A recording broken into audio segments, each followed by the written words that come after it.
Olá pessoal, nessa lição de hoje vamos desenvolver um modelo de escoamento um pouco mais sofisticado do que o elaborado na lição anterior. Dessa vez nós vamos analisar o escoamento em um duto, né? O escoamento fechado em um duto, pode ser um tubo, por exemplo. Tá?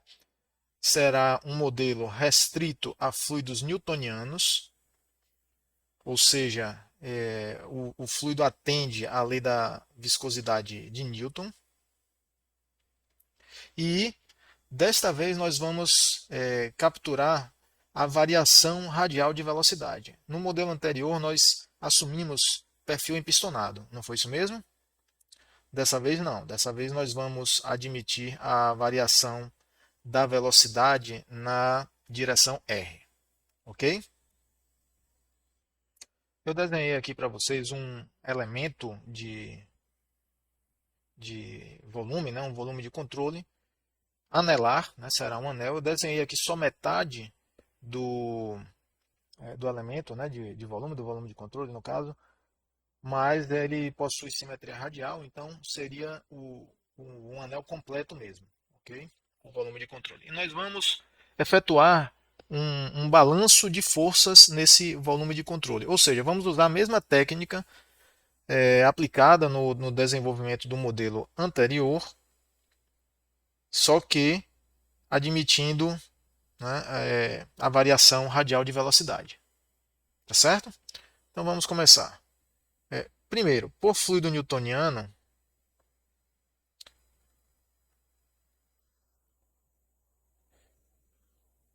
entende-se, né, que a lei de Newton, a lei para a viscosidade, deve ser atendida. Né? Então a lei da viscosidade de Newton é atendida na forma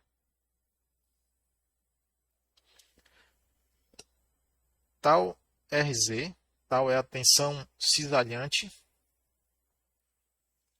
é igual a menos μ dvz dr, certo? Onde esse tal Rz é a tensão cisalhante ou tensão tangencial na direção z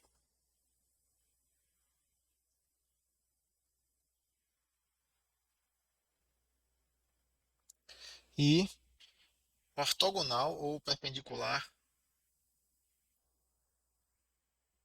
ao plano R, ao plano que tem vetor normal na direção R.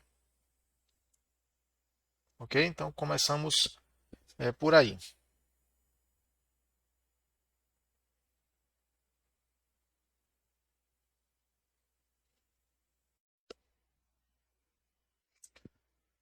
Também vamos assumir algumas outras hipóteses. Eu já vou declarar aqui. Assume-se primeiro, o, o escoamento ele é axial.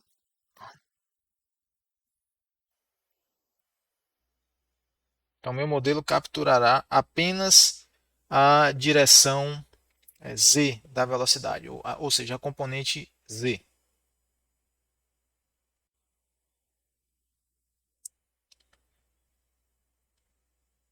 Vamos assumir, portanto, que Vr é igual a Vθ igual a zero. B. Não há variação angular ou azimutal. Não há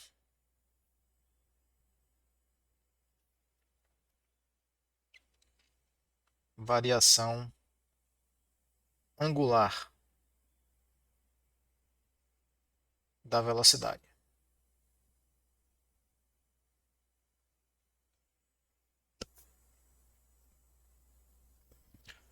Assim sendo, podemos afirmar que dθ, onde aparecer essa derivada, ela será nula, tá?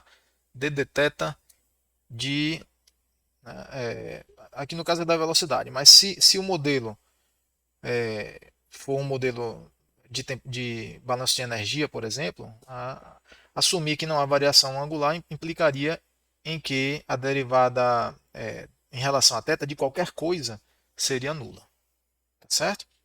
Vamos analisar, portanto, o conjunto de forças presentes aí e atuantes no volume de controle. Para começar, nós temos as forças que derivam, né, da atuação da tensão cisalhante. Então, forças atuantes no volume de controle, vou colocar assim.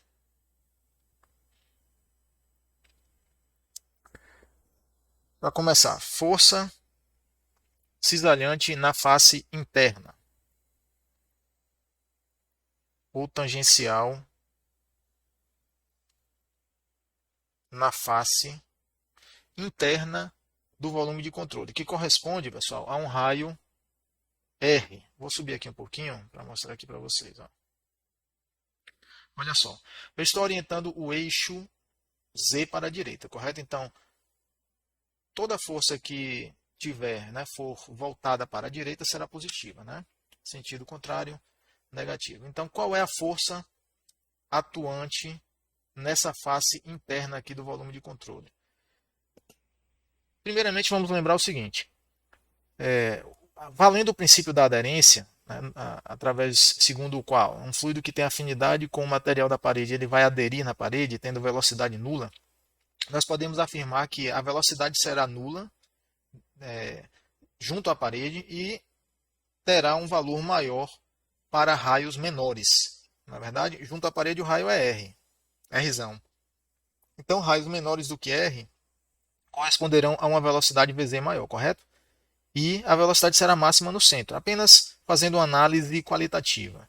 Então, o fluido que está aqui por dentro, né, do volume de controle exercerá um atrito nessa face aqui do volume de controle, puxando para a frente, né, puxando para a direita, no caso, sentido positivo, certo? E esse puxão ele ocorre devido à atuação da tensão cisalhante tal Rz nessa areazinha aqui interna desse anel, entendem?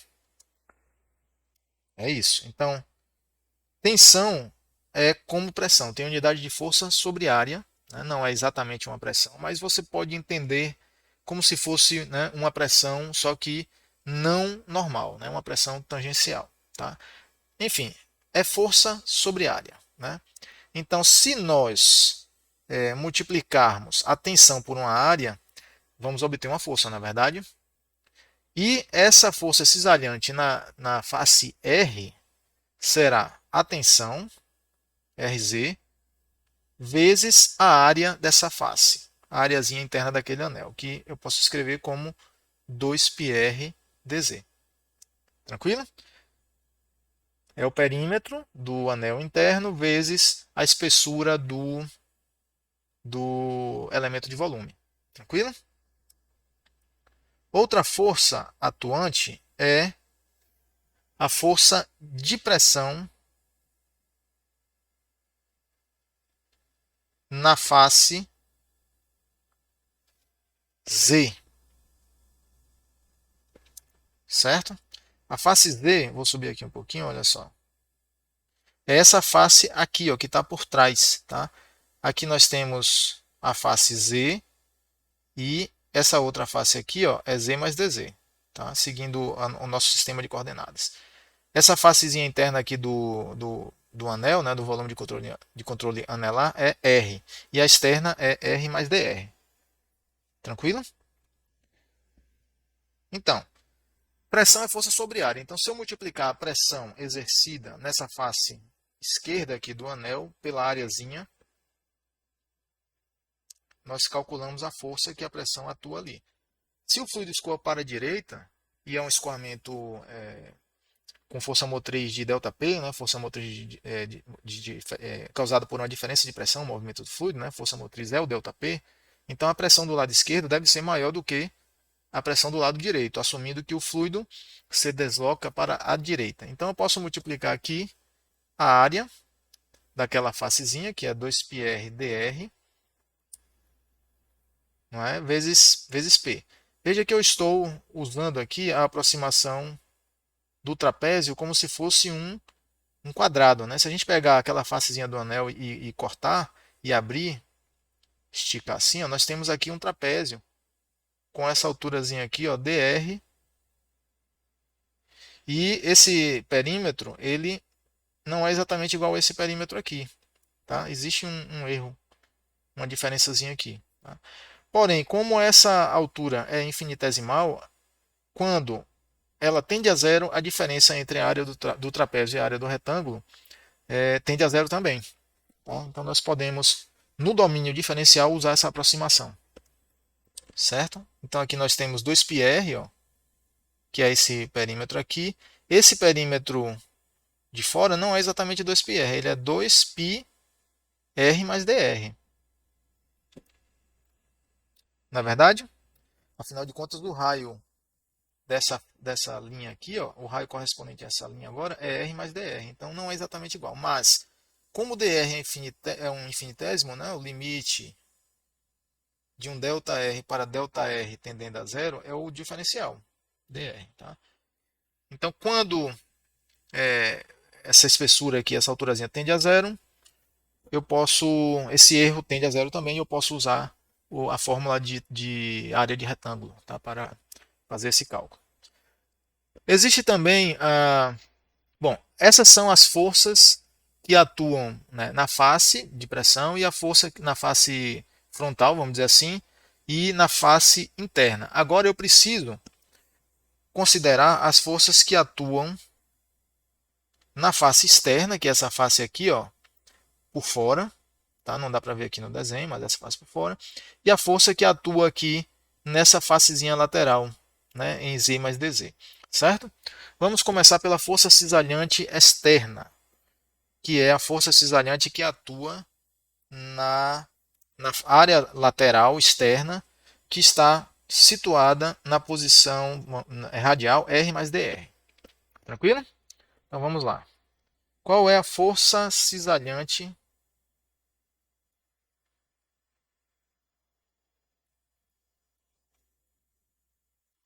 na face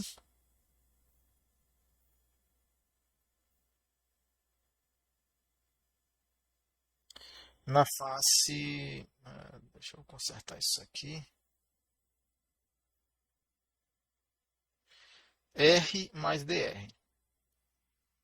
Vamos usar novamente a técnica que sempre temos usado, a mais simples e a mais direta que eu ensinei a vocês, que corresponde ao truncamento de uma série de Taylor, né, no termo de primeira derivada, né, o termo de primeira ordem. Então, se nós conhecemos o valor da força na face R e eu quero aproximar, né, estimar o valor da força em R mais dr, o que é que eu vou fazer? Eu vou expandir isso aqui em Taylor e truncar. Fazendo isso, nós obtemos 2πr dz tal rz mais a derivada em relação a R, ddr, da função. Qual é a função? A função é isso aqui tudo. Ó. Então, 2πr dz tal rz dz aliás, desculpa, é dr porque eu estou expandindo em R. Tá? dr, é só isso. Vamos numerar aqui as equações para fazer referência melhor. 3, 4, pronto. Então, já temos aqui a força cisalhante em R mais dr, e agora vamos pegar a força cisalhante em Z mais dz, na facezinha lateral, na face posterior Z mais dz. Então, força de pressão na face Z mais dz. Mesma coisa ocorre, pessoal. Eu vou expandir aqui, ó, já que eu tenho a força de pressão na face Z, que é essa expressão aqui, eu vou aplicar Taylor e truncar. E aí nós ficamos com 2πr dr P mais ddz vezes 2πr dr P dz 5,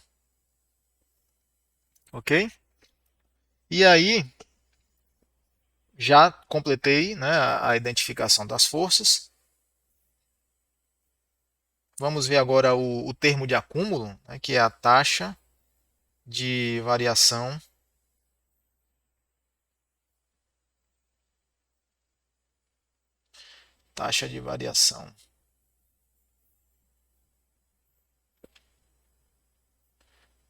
de momentum no elemento de fluido, né, ou no volume de controle, que é a seguinte: DDT, e aqui DDT do conteúdo. Tá? Esse aqui é um termo de acúmulo e corresponde justamente à variação do momento linear no interior do volume de controle. Qual é o conteúdo de momento linear no interior do volume de controle? É 2πr dr dz ρv. ρvz. Nosso resultado 6. Vamos entender esse termo 6. O que é que nós temos aqui, pessoal? Olha só. Nós temos 2πr dr dz. O que é isso aqui? A área lateral é 2πr dr. Na verdade, nós já havíamos concluído isso com esse termo aqui, ó. A área dessa facezinha aqui, ó. A área dessa face, né? 2πr dr, e da face anterior também. Se eu multiplicar por dz, eu vou ter o volume desse elemento de fluido, que no caso aí é o volume de controle. Tá? Portanto, aqui nós temos um dv. Se eu multiplico por ρ, dv vai só até aqui. Ó. Se eu multiplico dv por ρ, eu tenho um dm, não é verdade? E massa vezes velocidade não é exatamente o momento linear, a quantidade de movimento? Pronto. Então é isso que nós temos aqui. Nós temos a quantidade de movimento contida no dm, no diferencial de massa do volume de controle dv. Perceberam aí? Então vamos continuar. Combinando os termos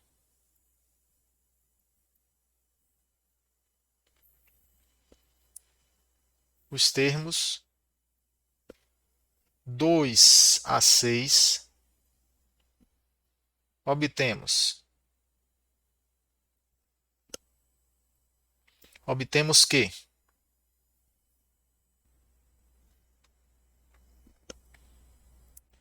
dois π. Então agora eu vou juntar tudo. 2π rdr dz ρ dvz dt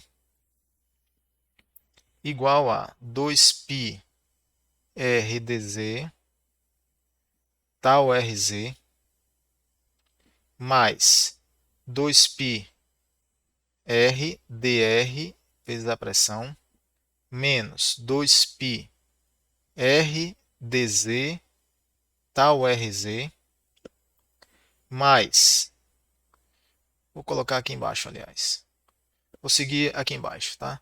Menos ddr de 2πr dz tal rz dr menos 2π r dr p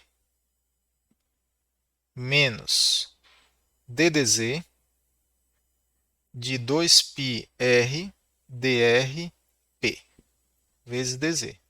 Olha só, é tudo que nós desenvolvemos aqui em cima, tá ok? Certo? E agora vem a melhor parte, que é a dos cancelamentos. Sempre vai haver o cancelamento de termos quando eu uso esse método, né, de truncamento. Então, esse termo vai cancelar com esse aqui, ó.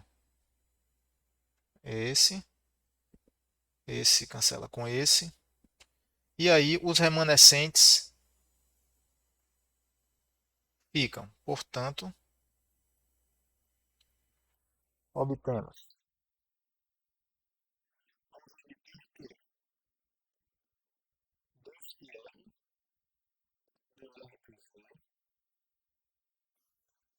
vezes ρ dvz dt é igual a menos 2π dzdr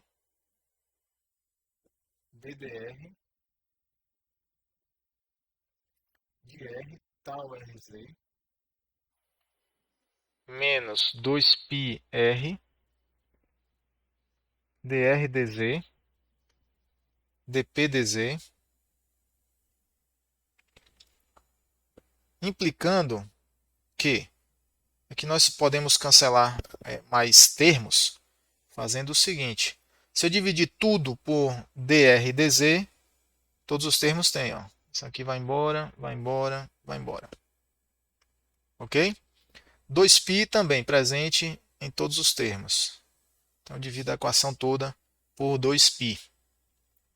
Fazendo isso, nós obtemos que ρr dvz dt mais ddr de r tal rz mais r dp dz igual a zero. Ok? E, por último, usando a lei da viscosidade de Newton,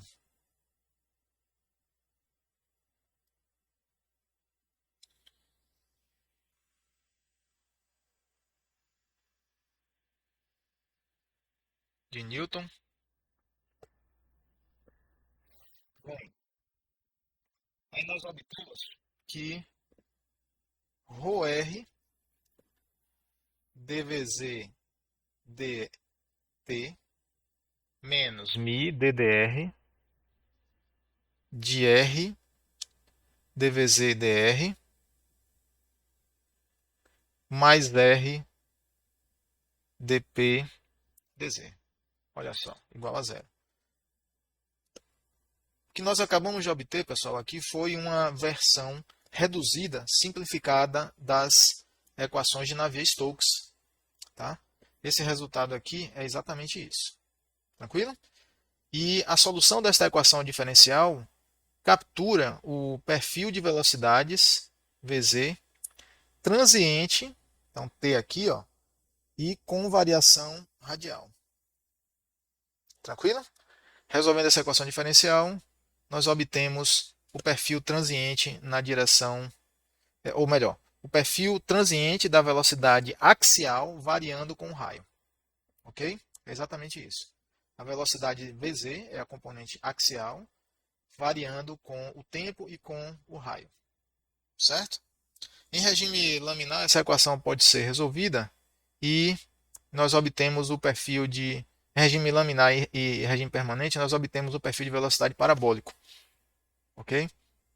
Exatamente como é esperado, né? Porque em regime laminar, o fluido newtoniano ele possui um perfil de velocidades parabólico. Até o próximo vídeo, um abraço.